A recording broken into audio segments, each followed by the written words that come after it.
Marcus Chun had always been the smallest soldier in his unit. Standing barely 5 feet 6 inches tall, with a lean frame that seemed more suited for a librarian than a warrior, he drew curious glances from alien species across the galaxy. His voice rarely rose above a whisper, his footsteps made no sound on metal floors, and his gentle brown eyes held a kindness that made children smile and elders feel at ease. But, whispered in the dark corners of military bases, spoken in hushed tones by battle-hardened veterans of a dozen species, and carved into memorial stones across 3-star systems, was a single word that made the most fearsome alien warriors check their weapons twice: Reaper. The Galactic Council chambers buzzed with nervous energy as representatives from 47 species gathered for an emergency session.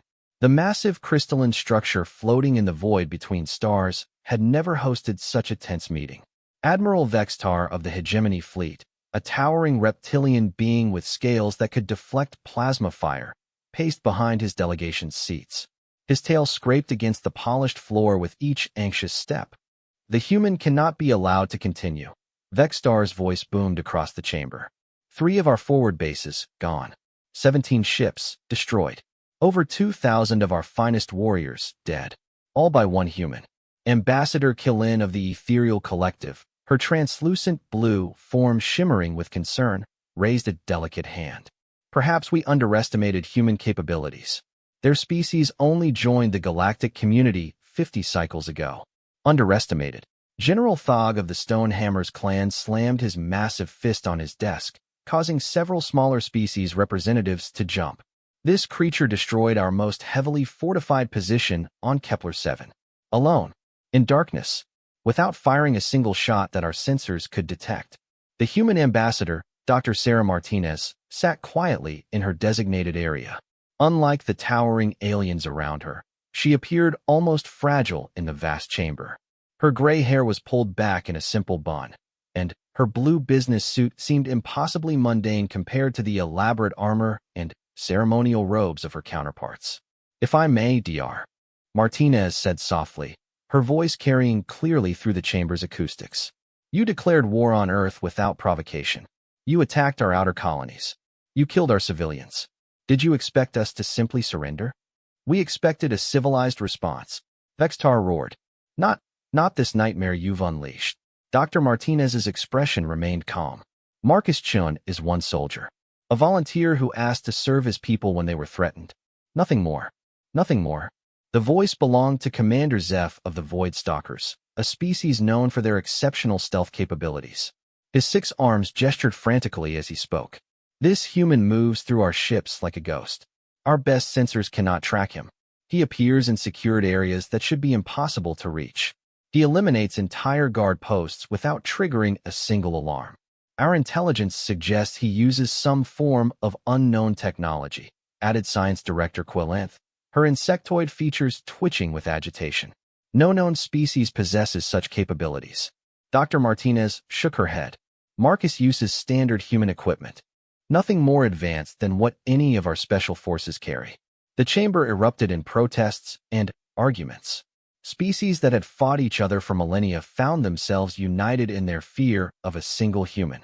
In the chaos, Dr. Martinez activated her personal communicator. "Marcus," she said quietly, her words transmitted across space to a small ship drifting near the edge of the system. "They want to understand how you do what you do." Marcus Chin sat in the pilot's seat of his modified scout ship, the Silent Promise. The vessel was unremarkable, painted in matte black with minimal markings. Its weapons were standard human military grade, its engines efficient, but not exceptional, its armor adequate, but nothing special. Like its pilot, the ship seemed designed to avoid attention. "Tell them the truth," Marcus replied, his voice barely above a whisper even over the communication channel. "I listen, I watch, I wait, and when the moment is right, I act."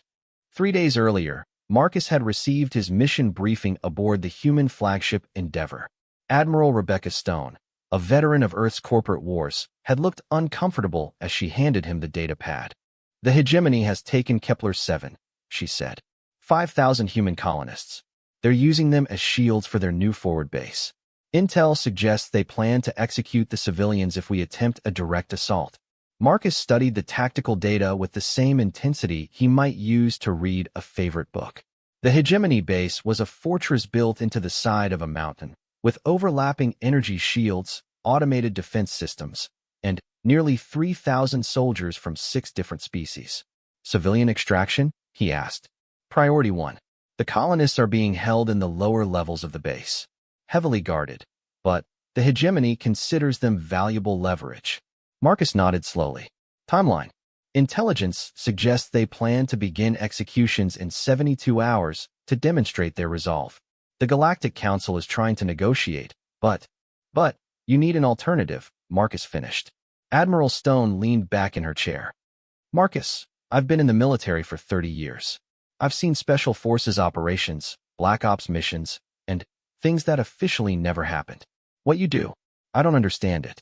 I'm not sure I want to. But those colonists need someone who can do the impossible. Marcus stood, his movements fluid and silent. I'll need the usual supplies. And I'll need to go in alone. That's suicide. The base has 3,000 defenders. Admiral, how many defenders did the Vorgani outpost have?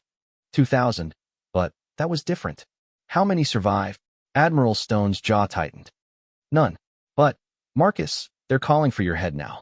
Every species in the hegemony has put a price on you. They're saying you're some kind of monster. Marcus paused at the door, his hand resting lightly on the frame. Monsters make noise, Admiral. They leave evidence. They want you to know they're coming. He looked back, his gentle eyes meeting hers.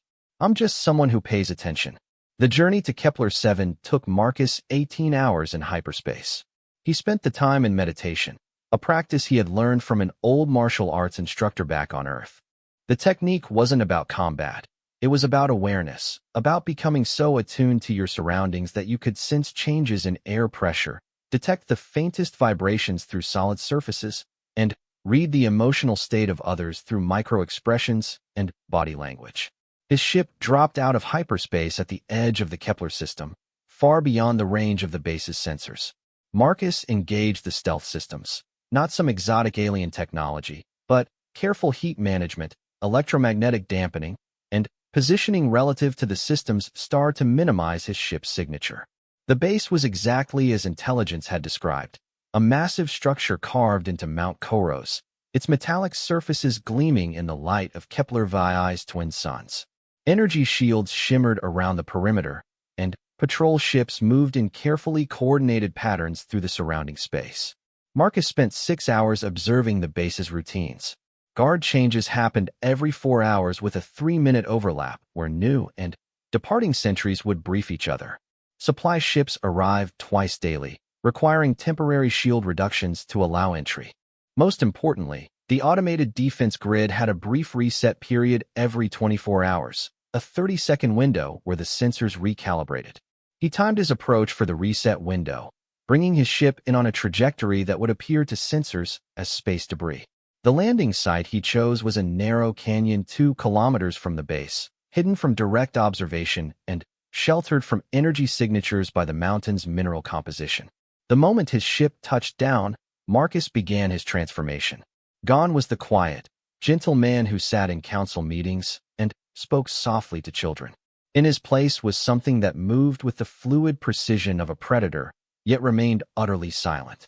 His equipment was simple by galactic standards. Lightweight armor designed for mobility rather than protection, a rifle that fired solid projectiles instead of energy beams to avoid detection, climbing gear, breaching charges, and an assortment of tools that would be familiar to any human special forces operator.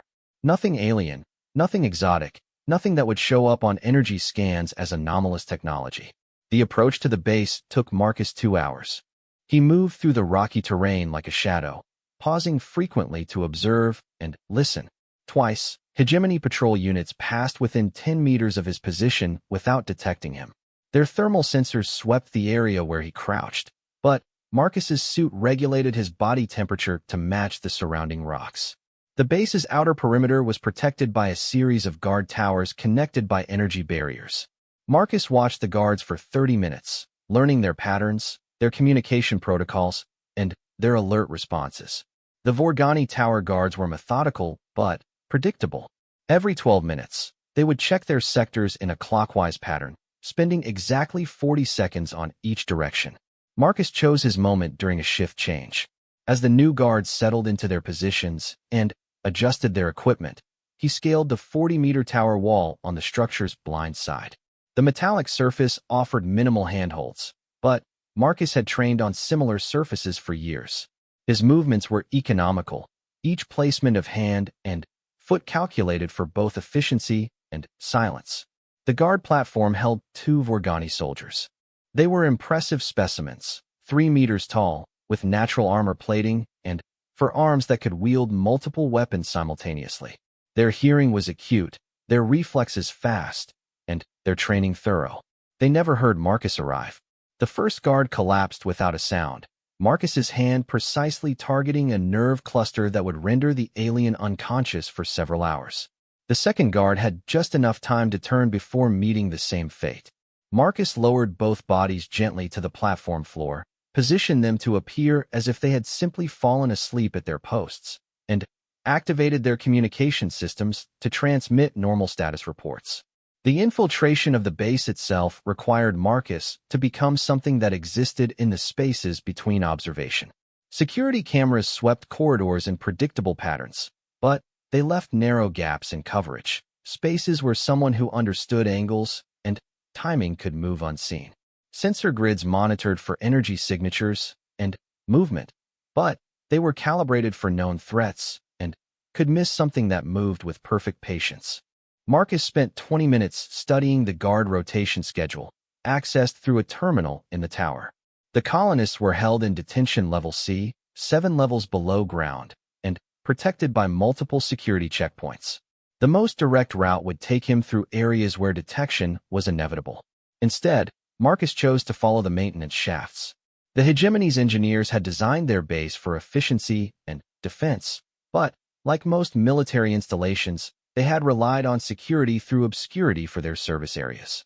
The ventilation systems, power conduits, and waste processing networks formed a secondary architecture within the mountain, one that was monitored but not heavily guarded. Marcus entered the maintenance network through a thermal exhaust port, his suit's cooling systems masking his heat signature. The ducts were barely large enough for a human, but Marcus had trained in confined spaces. He moved through the darkness using sound and air currents to navigate, his enhanced awareness allowing him to create a mental map of the base's layout. Progress was measured in centimeters. Each movement had to be calculated to avoid creating vibrations that might alert the base's sensitive monitoring equipment. Air had to be displaced gradually to prevent pressure changes that could trigger atmospheric sensors.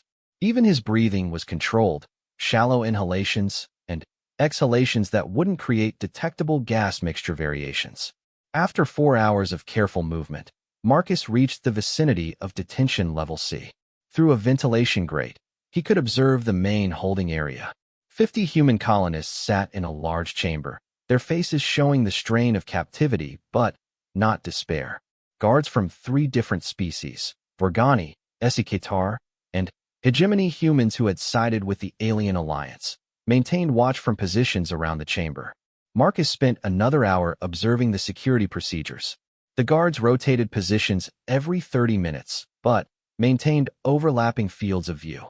The detention chamber had only one entrance, protected by both energy barriers and physical barriers. Most concerning, the colonists wore restraint collars that would deliver lethal shocks if they attempted to leave the designated area. A direct assault was impossible. Even if Marcus could neutralize all the guards simultaneously, the automated systems would activate the moment an unauthorized breach was detected, killing the colonists before he could disable their restraints. Instead, Marcus began to study the base's power distribution network. Every security system, every energy barrier, every monitoring device drew power from the base's central fusion reactor. The Hegemony engineers had installed multiple redundancies and backup systems, but they all relied on a primary distribution network that carried power through shielded conduits to various sections of the base. Marcus found what he was looking for in sublevel B, a power relay station that controlled the energy flow to detention level C. The chamber was guarded by 2 SEKTAR technicians, but they were focused on monitoring the base's overall power consumption rather than watching for intruders. Marcus waited until the technicians were engaged in their routine system checks, their attention focused on their control screens. He entered the chamber through a maintenance hatch, moved silently across the floor, and accessed a secondary control panel that wasn't actively monitored. The power disruption he programmed was subtle. In 12 hours, the relay station would experience what appeared to be a routine fluctuation, the kind of minor power variance that occurred naturally in large installations. The fluctuation would last exactly 90 seconds, long enough to temporarily disable the security systems on detention level C without triggering base-wide alarms. With the preparations complete, Marcus began his withdrawal to the surface. The return journey took him through different maintenance shafts, avoiding the routes he had used during infiltration. He emerged from the base through a waste processing outflow, his suit's filtration systems protecting him from the toxic environment. Back at his ship, Marcus made his preparations for the extraction phase. The 90-second window would be sufficient to disable the colonists' restraints and the detention chamber's barriers, but getting 50 civilians out of a heavily guarded base would require a distraction that would draw the defenders away from the detention level. Marcus had studied the base's defense procedures and knew that their response to external threats followed predictable patterns. A direct attack on the main entrance would trigger a full defensive deployment, with most of the base's garrison moving to predetermined positions to repel invaders. The attack Marcus launched 12 hours later was carefully choreographed. His ship, emerging from stealth near the base's main entrance, began broadcasting human military identification codes and transmitting surrender terms. To the base's defenders, it appeared that a lone human ship was attempting a hopeless rescue mission. General Korthax, the base commander, ordered an immediate response. 2/3 of the garrison moved to defensive positions around the main entrance, while heavy weapons systems targeted the apparently suicidal human vessel. Alert klaxons sounded throughout the base as defenders prepared to demonstrate what happened to humans who dared to challenge the hegemony. In the chaos of the alert, with guards running to positions and officers shouting orders, the brief power fluctuation in sublevel C went unnoticed. For 90 seconds, the detention level's security systems flickered and died. Marcus was already in position when the power failed. Moving through darkened corridors with the confidence of someone who had memorized every turn and obstacle, he reached the detention chamber as the energy barriers dissolved. The restraint collars deactivated with soft clicking sounds, and the chamber's main door slid open. "I'm here to take you home," Marcus said quietly, his gentle voice cutting through the colonists' confusion. The evacuation that followed was a masterpiece of timing and coordination. Marcus had identified a secondary route to the surface that avoided the main garrison's defensive positions. The colonists, following his whispered instructions, moved in groups of 5 through maintenance corridors and service tunnels that Marcus had marked with chemical trail markers during his earlier reconnaissance. The base's defenders, focused on the apparent attack at the main entrance, didn't notice the exodus from the detention level until the last group of colonists had reached the surface. By then, Marcus had guided them to a pre-positioned shuttle that had been camouflaged in a rocky outcropping 3 kilometers from the base. As the shuttle lifted off with its precious cargo, the defenders finally realized they had been deceived. Marcus's ship, which they had been targeting for over an hour, turned out to be a sophisticated decoy, a drone programmed to mimic human ship signatures and broadcast recorded communications.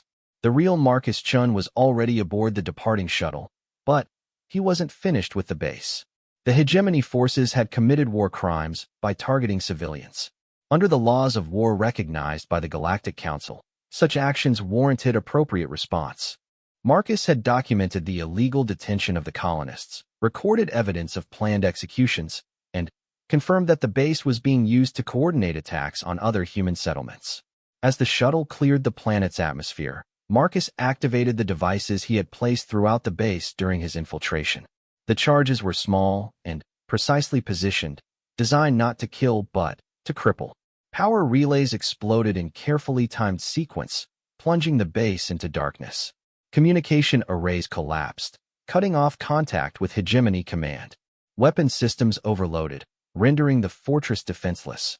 The base's 3,000 defenders found themselves trapped in a mountain, blind and voiceless, their sophisticated fortress reduced to a tomb of their own making. They would survive.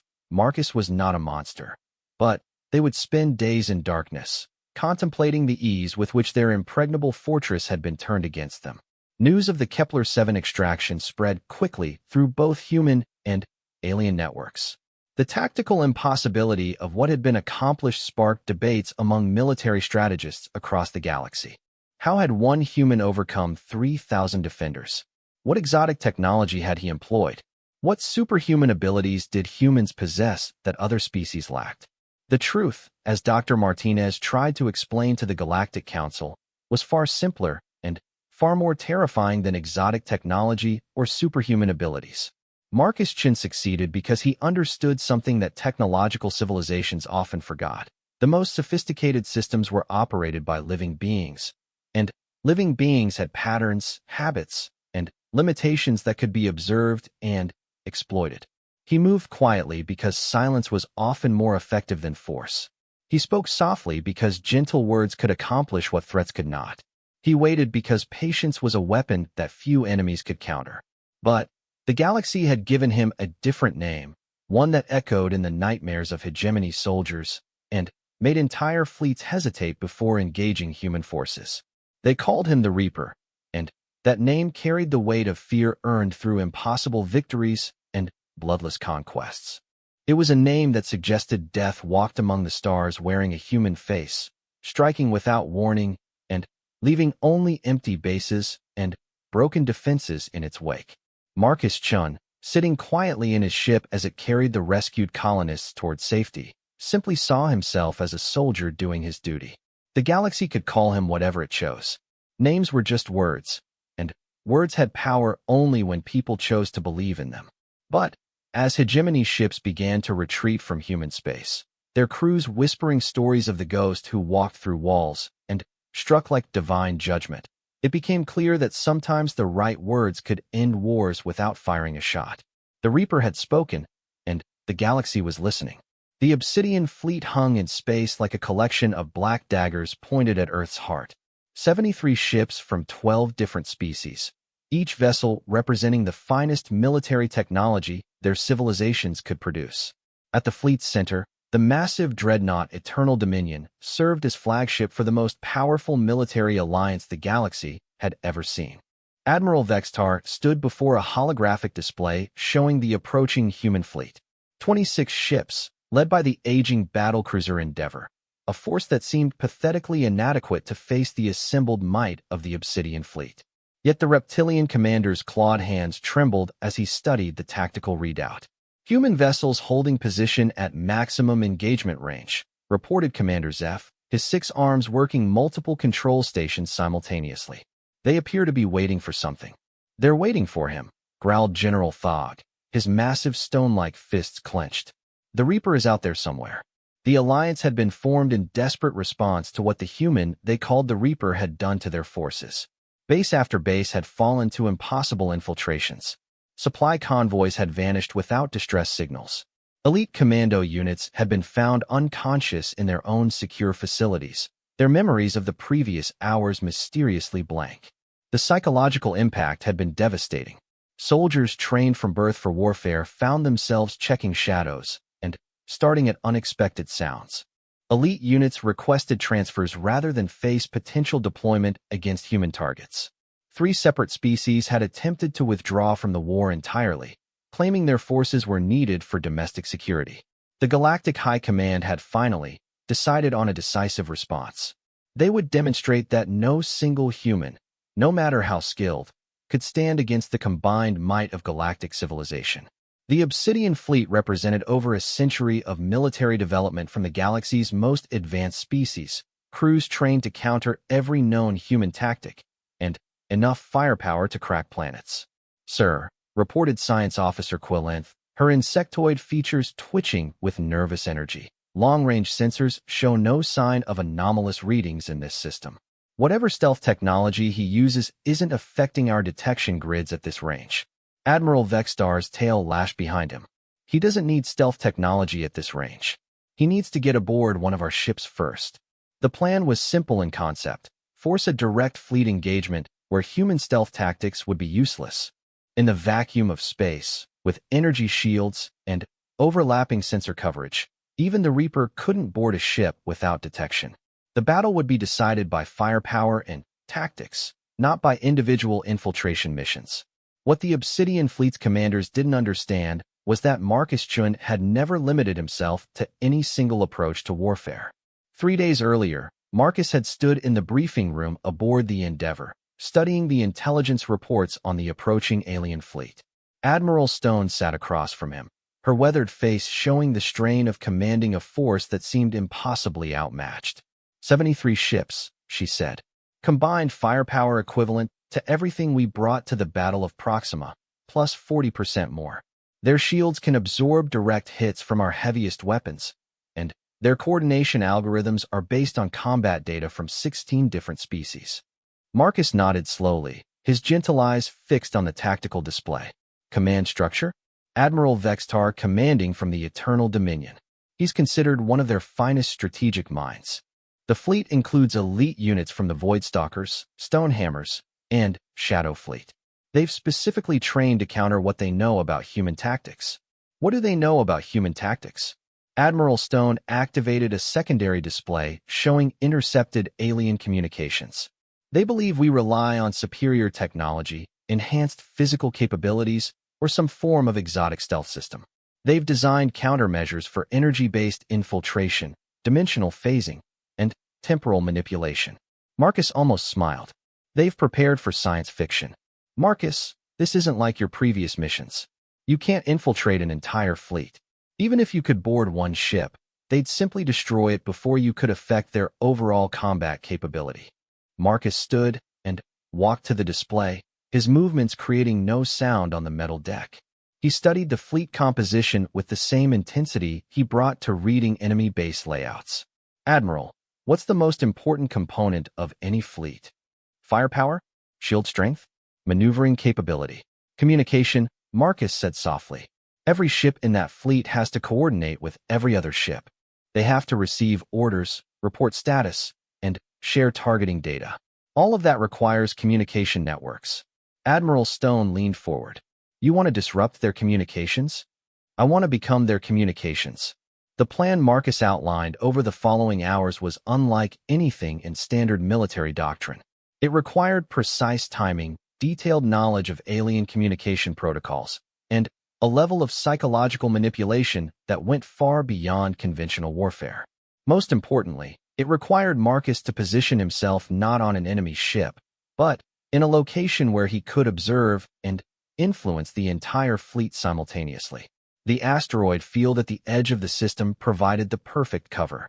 Thousands of rocky bodies, each large enough to hide a small ship, each containing mineral compositions that would mask electronic signatures.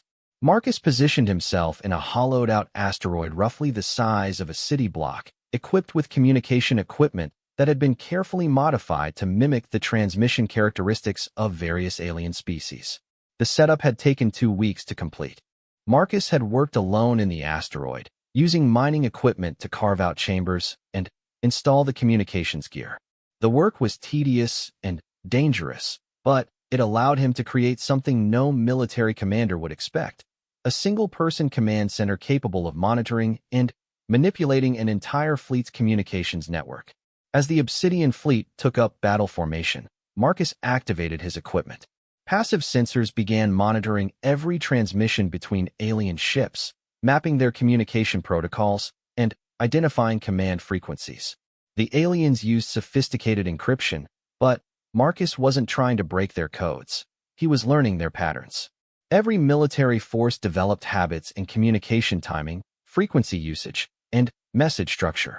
Commanders had preferred channels for different types of orders. Crews used specific protocols for reporting system status. Emergency communications followed predictable patterns that differed from routine traffic. Marcus spent 6 hours learning the Obsidian fleet's communication habits. He identified Admiral Vextar's command frequency, mapped the chain of command structure, and cataloged the signature patterns of different ship types. By the time the human fleet arrived in the system, Marcus could mimic the communication style of any ship in the alien formation. The battle began exactly as the Obsidian Fleet's commanders had planned. The human ships engaged at maximum range, their weapons testing alien shield strengths while maintaining formation discipline. It was a conventional engagement, the kind of set-piece battle where superior numbers and firepower would determine the outcome. Admiral Vextar coordinated his fleet with practiced efficiency. Wing commanders received precise targeting assignments. Support vessels maneuvered to optimal positions. Shield generators redistributed power to compensate for incoming fire. The battle unfolded according to tactical doctrine developed over decades of warfare. But 12 minutes into the engagement, small discrepancies began appearing in the alien fleet's coordination. Commander Zeph received what appeared to be a routine order to adjust his wing's formation by 15 degrees. The command came through proper channels, using correct authentication codes, and matched Admiral Vextar's communication style perfectly. Zeph executed the maneuver without question, unaware that the order had originated from an asteroid rather than the fleet's flagship. General Thog's heavy assault ships received targeting updates that seemed to come from the fleet's central fire control system. The new targets were optimal choices based on the tactical situation, and the orders arrived with proper priority coding. Thog's gunners shifted their aim accordingly, not realizing they were now firing at coordinates selected by their greatest enemy. The changes were subtle at first. Ships moved slightly out of optimal positions. Targeting priorities shifted by small degrees. Communication delays appeared in non-critical systems. Any single modification would have been insignificant, but Marcus was introducing dozens of small changes simultaneously. The cumulative effect began to manifest as the battle progressed. The Obsidian Fleet's formations became less coordinated. Overlapping fields of fire developed gaps. Shield harmonics fell out of sync. Ships found themselves slightly out of position for mutual support. Admiral Vextar noticed the degradation in fleet performance, but attributed it to battle damage and crew fatigue. His tactical officers reported minor communication glitches and suggested system diagnostics after the engagement. The idea that someone might be actively manipulating their communications from outside the fleet never occurred to them. Marcus, monitoring the battle from his hidden asteroid, had become a conductor orchestrating chaos. He sent false damage reports that caused ships to redistribute power unnecessarily. He transmitted targeting data that led alien gunners to waste ammunition on empty space. Most effectively, he began introducing delays in communication timing that disrupted the fleet's coordination algorithms. Modern space combat relied on instantaneous communication for effective coordination. Delays measured in fractions of seconds could cause targeting systems to fire at where an enemy had been rather than where they would be. Marcus introduced precisely calculated delays that made the alien fleet's sophisticated targeting systems work against themselves. The turning point came when Marcus decided to test the aliens' assumptions about human capabilities. Using Admiral Vextar's own command frequency and perfectly mimicking the Admiral's communication style, Marcus transmitted what appeared to be an urgent tactical update to the entire fleet, human vessels displaying anomalous energy signatures. Possible deployment of exotic technology. All ships implement Protocol 7 immediately. Protocol 7 was the Obsidian Fleet's response to unconventional threats. It required ships to maximize their defensive configurations, redirect power to sensors, and prepare for unknown forms of attack. The protocol was designed to protect the fleet against exactly the kind of exotic human capabilities the aliens believed they were facing. The immediate effect was devastating to the fleet's combat effectiveness. Ships pulled power from weapons to strengthen shields against threats that didn't exist. Sensor arrays focused on detecting energy signatures that weren't there. Formation patterns shifted to defensive configurations that left the fleet vulnerable to conventional attack. The human fleet, observing the aliens' sudden defensive posture, pressed their advantage. Admiral Stone ordered an immediate general assault, and human ships surged forward into gaps that had suddenly appeared in the alien formation. But Marcus wasn't finished with the Obsidian Fleet. As the alien commanders tried to reorganize their formations, they found their communication networks increasingly unreliable. Orders were delayed or delivered to wrong ships. Status reports contained conflicting information. Emergency frequencies became clogged with spurious transmissions. The chaos reached its peak when Marcus transmitted a series of messages that appeared to come from various alien ship commanders. Each message reported different versions of the same tactical situation, creating a cascade of conflicting orders and responses. Commander Zeph received what seemed to be an urgent call for support from the Eternal Dominion, requesting immediate assistance against human infiltrators who had supposedly boarded the flagship. General Thaw got similar requests from 3 different ships, each claiming to be under attack by invisible human forces. The psychological impact was exactly what Marcus had intended. The alien crew's greatest fear wasn't human firepower or technology. It was the possibility that the Reaper might already be aboard their ships. The false reports triggered panic responses throughout the fleet. Ships began conducting internal security sweeps, pulling crew from critical stations to search for intruders who weren't there. Commanders demanded visual confirmation of orders, clogging communication channels with verification protocols. Some ships even fired on their own fleet members, believing they had been compromised by human infiltration. Admiral Vextar, watching his carefully coordinated fleet dissolve into chaos, finally realized what was happening.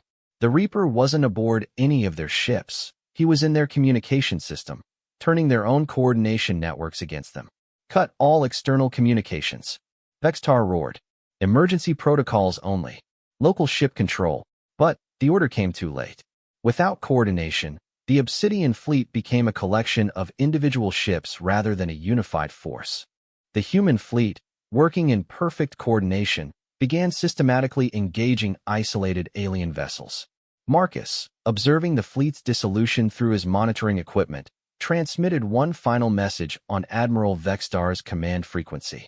The words were spoken in his own quiet voice, transmitted clearly to every ship in the alien fleet. This is Marcus Chun. You came looking for a monster.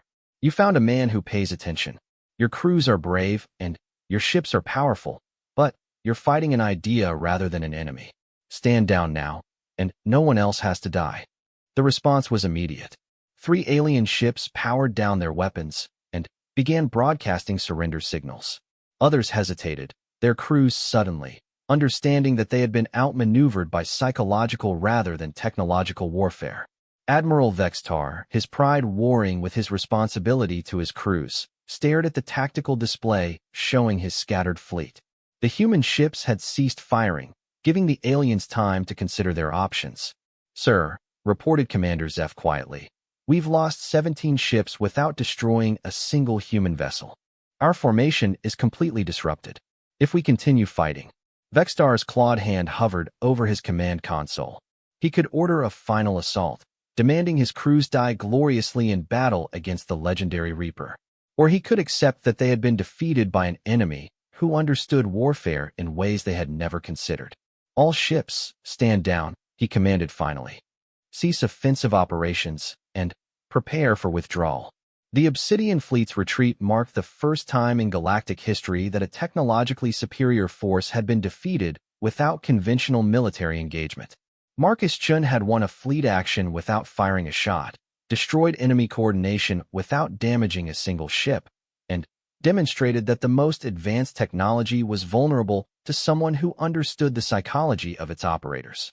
As the alien ships began their withdrawal from human space, Marcus quietly dismantled his communication center and prepared to return to the human fleet. The galaxy would add another chapter to the growing legend of the Reaper, the human who could defeat fleets with whispered words and careful timing. But for Marcus, it had simply been another mission requiring patience, observation, and understanding of his enemies. The aliens had expected exotic technology and superhuman abilities. Instead, they had encountered something far more dangerous, a human being who understood that every system, no matter how advanced, was operated by living creatures with predictable patterns and exploitable limitations. The war was far from over, but the balance of power had shifted. Other species throughout the galaxy would hear about the Obsidian fleet's defeat and wonder if their own forces could stand against an enemy who could turn their own systems against them. In the depths of space, Marcus Chun continued his quiet work, unaware that his name was becoming a legend that would reshape galactic warfare for generations to come. To him, he was simply a soldier doing his duty, using the tools at his disposal to protect his people. But, to the galaxy, he was becoming something else entirely. Proof that humanity possessed capabilities that transcended technology and firepower. He was the Reaper, and his legend was just beginning to grow. The Nexus was a place that shouldn't exist, a massive space station floating in the void between galaxies, constructed from technologies donated by 100 different species over thousands of years. It served as neutral ground for the most important diplomatic meetings in known space, a place where wars were ended and alliances were born. Today, it would host the most unusual peace negotiation in galactic history. Marcus Chen walked through the station's corridors with the same quiet presence he brought to everything else. His simple black uniform bore no rank insignia, no decorations, no indication that the man wearing it had single-handedly changed the course of interstellar warfare. Other delegates and their bodyguards stepped aside as he passed, not from fear, but from a respectful recognition of what he represented. The negotiation chamber was a marvel of diplomatic architecture. Representatives from 93 different species sat around a circular table that could accommodate beings ranging from methane-breathing gas giants to crystalline entities that communicated through harmonic vibrations. Translation systems provided real-time conversion between thousands of languages and communication methods. At the center of it all sat Marcus, looking impossibly small among the assembled aliens. Dr. Martinez sat beside him as Earth's official representative, but everyone knew that the real negotiations would be conducted by the quiet man who had brought the galaxy's greatest military powers to their knees without ever raising his voice. Admiral Vextar of the former Hegemony Alliance spoke first, his reptilian features showing the strain of recent defeats. The purpose of this gathering is to discuss terms for ending hostilities between human space and the allied governments. We come not as conquerors, but as beings seeking understanding. The admission sent ripples through the assembly. The hegemony had begun the war confident in their technological and numerical superiority. They had expected to quickly overwhelm humanity's fledgling space colonies and establish dominance over Earth's expansion into the galaxy. Instead, they found themselves requesting peace after suffering a series of impossible defeats. Our question is simple, continued Admiral Vextar, though his voice carried anything but confidence. What do humans want? Dr. Martinez looked to Marcus, who had been sitting in perfect stillness throughout the opening formalities. He stood slowly, his movements creating no sound in the chamber's carefully controlled atmosphere. We want what any species wants, Marcus said softly, his voice carrying clearly to every corner of the massive room. To live in peace, to protect our families, and to explore the galaxy without fear of unprovoked attack. General Thog of the Stonehammers clan, his massive frame barely fitting in his designated chair, slammed a fist on the table. Peace? Your activities have made our finest warriors afraid of shadows. You've turned our most secure installations into death traps. You've destroyed the confidence of entire fleets. Marcus tilted his head slightly. General, in our last engagement, how many of your people did I kill?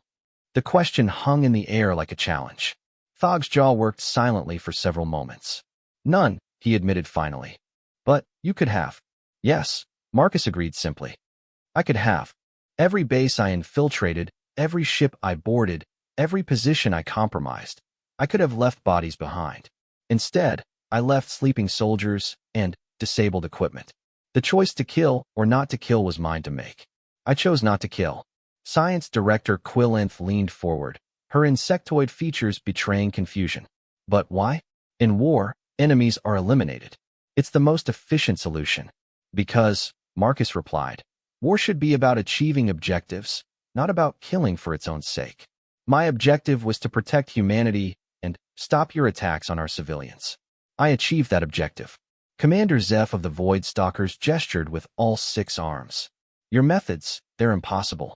Our best analysis suggests you use technology beyond anything in our databases.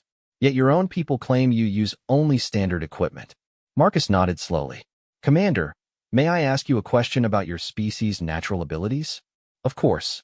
Your people evolved in environments with minimal light. You can navigate in absolute darkness using echolocation and electromagnetic sensing. When you first encountered species that relied primarily on vision, did they consider your abilities impossible? Zeph's arms stilled. Yes. Many species couldn't understand how we functioned without light-based perception.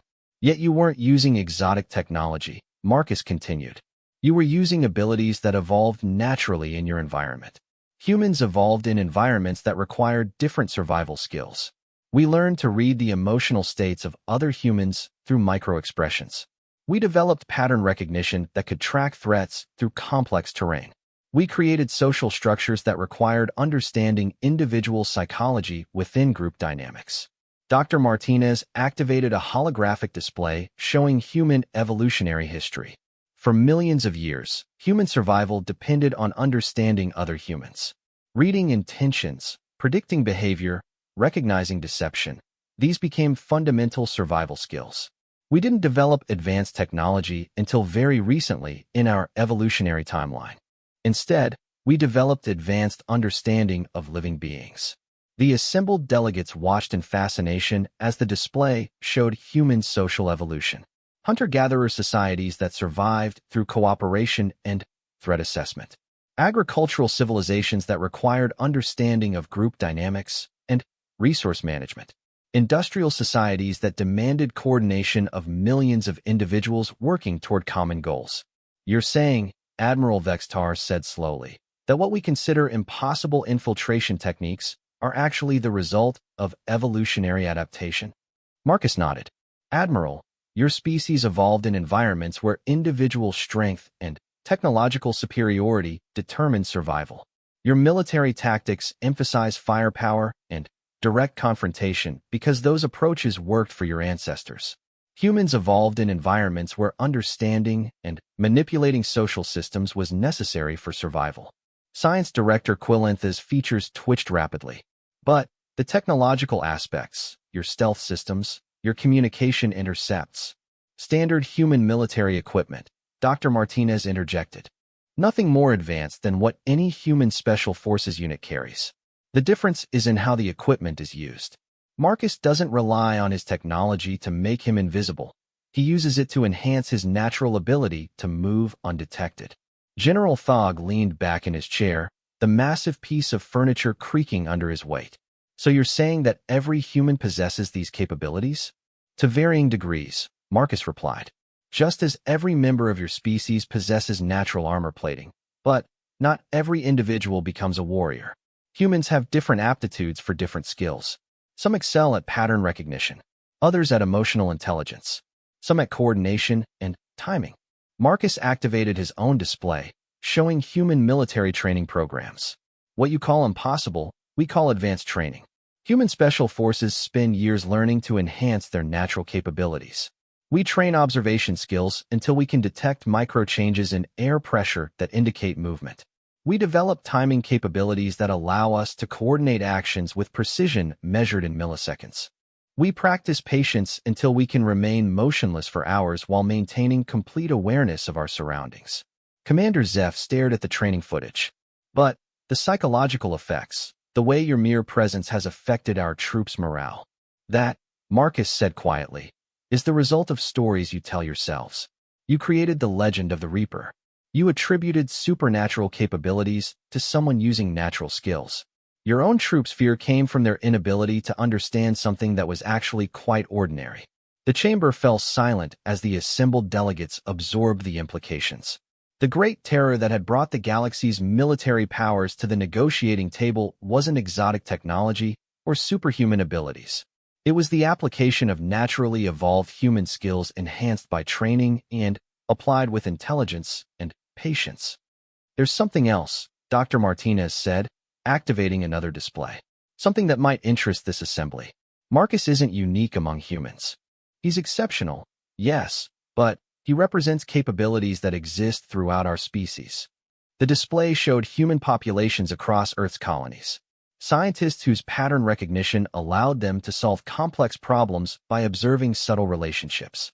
Diplomats whose understanding of psychology enabled them to negotiate solutions between seemingly incompatible positions. Engineers whose spatial reasoning and timing skills let them coordinate massive construction projects. Every human settlement includes individuals with enhanced versions of the capabilities you've encountered, Dr. Martinez continued. We call them by different names: analysts, counselors, coordinators, troubleshooters. But they all represent the same evolutionary heritage that produced Marcus.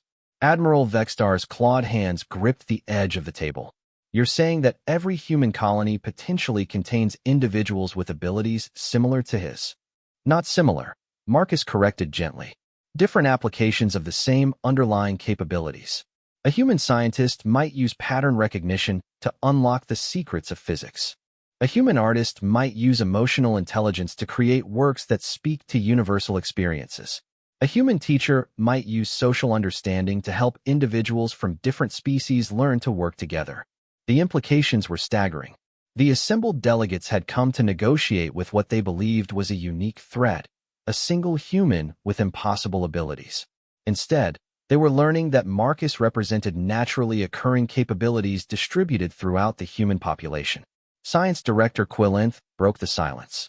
What do you propose for moving forward? Marcus looked around the chamber, meeting the eyes of beings representing dozens of different evolutionary paths. I propose we stop fighting over territory and resources and start learning from each other. Your species have developed incredible technologies. Human species has developed capabilities for understanding living systems. What could we accomplish together? Dr. Martinez activated a final display showing potential collaborative projects. Human analysts working with alien engineers to design more efficient cities. Human counselors helping alien societies resolve internal conflicts. Human coordinators working with alien logistics specialists to manage interstellar trade. The galaxy is vast enough for all of us, Marcus continued. The resources of space are effectively infinite. The only reason for conflict is if we choose to focus on our differences rather than our complementary capabilities. General Thog shifted uncomfortably. But the military implications, if humans can do what you've demonstrated, then warfare as you understand it becomes obsolete, Marcus replied. Why fight battles with weapons when you can resolve conflicts through understanding? Why destroy infrastructure when you can neutralize threats through psychology? Why kill when you can persuade? Admiral Vextar stared at Marcus for a long moment. You're suggesting that human capabilities could make traditional military power irrelevant? I'm suggesting that human capabilities offer alternatives to traditional military solutions. Admiral, in our conflicts, I never attempted to destroy your forces. I focused on disrupting your ability to attack human civilians. When you stopped those attacks, I stopped my operations. The goal was never conquest, it was protection. The negotiation continued for hours, with delegates from various species struggling to understand the implications of human capabilities. Some saw opportunity for collaboration. Others worried about the security implications of beings who could infiltrate any installation and manipulate any system. Marcus listened patiently to each concern, offering explanations when requested, but never becoming defensive. He understood that the aliens' fears came from their inability to comprehend abilities that seemed supernatural but were actually natural, evolved responses to environmental challenges their own species had never faced. The final agreement, signed by all 93 species representatives, established several key principles. Human colonies would be recognized as sovereign territory, with the same rights and protections afforded to any species settlements. In return, humans would share training in their natural capabilities with other species, offering new approaches to conflict resolution and social coordination. A joint research initiative would be established to study the compatibility between human social sciences and alien technologies. Educational exchanges would allow young beings from different species to learn complementary skills. Most importantly, a new approach to interstellar relations would be developed based on collaboration rather than competition. The galaxy was vast enough for all species to thrive, but only if they focused on complementary development rather than territorial expansion. As the delegates dispersed, many stopped to speak with Marcus personally. Some thanked him for showing restraint during the conflicts. Others requested information about human training methods. A few simply wanted to understand how someone so small and quiet could have such a profound impact on galactic affairs. Marcus answered each question with the same patient attention he brought to everything else. He wasn't a supernatural being or a technological marvel. He was simply a human being who had learned to use his natural capabilities effectively and apply them with intelligence and purpose. The legend of the Reaper would continue to grow throughout the galaxy, inspiring new approaches to problem-solving and conflict resolution. Military academies would study his methods, not to replicate his techniques, but to understand the principles behind them. Diplomats would learn that sometimes the most effective negotiation happened before the formal talks began. But Marcus Chun himself returned to his quiet life, serving humanity's expanding civilization with the same gentle dedication he had always shown.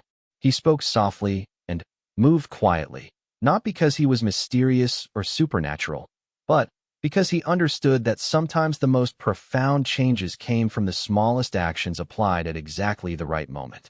The galaxy had learned that monsters were made of noise and fury, leaving destruction in their wake. Humans, it turned out, were something entirely different. Beings who could reshape entire civilizations through patience, understanding, and the careful application of naturally evolved capabilities. The war was over, not because one side had conquered the other, but because both sides had learned there were better ways to achieve their goals. In the end, that was the most human victory of all, not the destruction of enemies, but the transformation of conflict into cooperation. And throughout the galaxy, the name Reaper took on a new meaning. No longer a harbinger of death, it became a symbol of change, proof that the most powerful force in the universe wasn't technology or firepower, but understanding applied with wisdom and restraint. Marcus Chun had shown the galaxy what humans could accomplish. Now it was time to discover what all species could achieve together.